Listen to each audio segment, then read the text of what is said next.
Why does it feel like you're being played with XRP? That's a really good question. So there's many cryptos, not just XRP, but XRP in particular.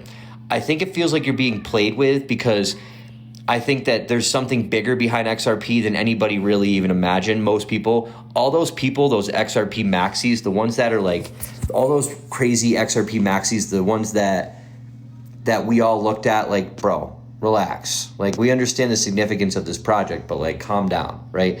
They're starting to show some validation in the things that they were saying, right? I've always held a bag of it because I'm like, I know this world, and like, they will stifle and make something look like terrible. They'll attack it. And that's normally the thing that will win or has the potential to win bigger than anything. So I've always held a small bag of it just in case. And recently, over the last 12 months, I've been buying a shit ton of it now, right?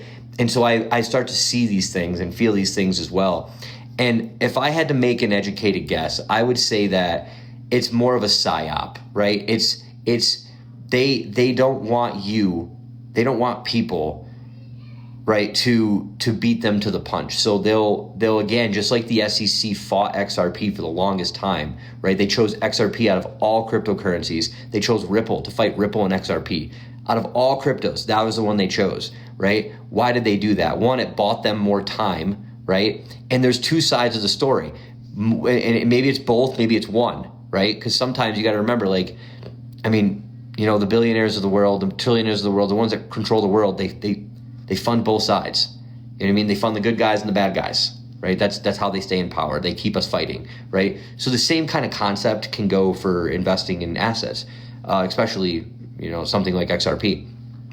And so, number one, they fought it and they discredited it for years and years and years because they wanted to stifle the innovation so that they, as in the banks and, you know, whoever controls the monetary system, now could build their own. Or number two is they were stifling it because they were buying it up themselves and building the infrastructures and partnerships, and they didn't want the every regular day person to get in before them. They wanted to position themselves because eventually when, quote unquote, the switch is turned on, right? And there's not a switch, it's just, hey, we're going to blockchain. The switch is the Clarity Act, just so you guys know. That switch people talk about is the Clarity Act. But that switch from this system to that system, they wanted to position themselves before you, so they stifle the innovation and they discredit, you know, something that they shouldn't be discrediting. They should be actually telling you this is a great investment.